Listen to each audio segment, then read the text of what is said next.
And so we're expecting this great, triumphant, emperor-like, warrior-conquering king. And God says, how about a baby? And we go, okay, not what I was expecting. I imagine that he's going to have to earn it then. So he'll grow up, and he'll obey perfectly, and he'll follow God the Father perfectly, and he'll live this perfect sinless life. I guess he has to earn it. And then when he grows up and becomes a man, there's going to be this grand coronation ceremony, and he will be crowned king. And I imagine it's going to be a crown of gold. And God says, you're exactly right.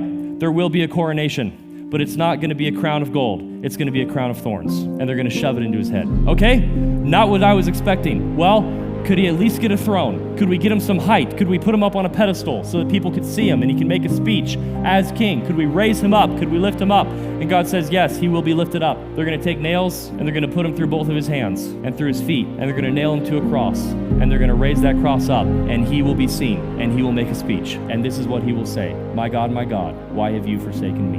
You say, okay, that's not what I was expecting. What was that? Like, how can we even make sense of that? What was that? And God says, friend, that was my glory. When the Son of God, nailed to a cross with arms outstretched, said, my God, why have you forsaken me? And he was in that moment absorbing all of the wrath of God that had been stored up for you and should have been poured out on your head. In that moment, all of that wrath was being poured out on his head. In other words, what was he doing? He was dying and blessing you. And that was the greatest display of the glory of God in the history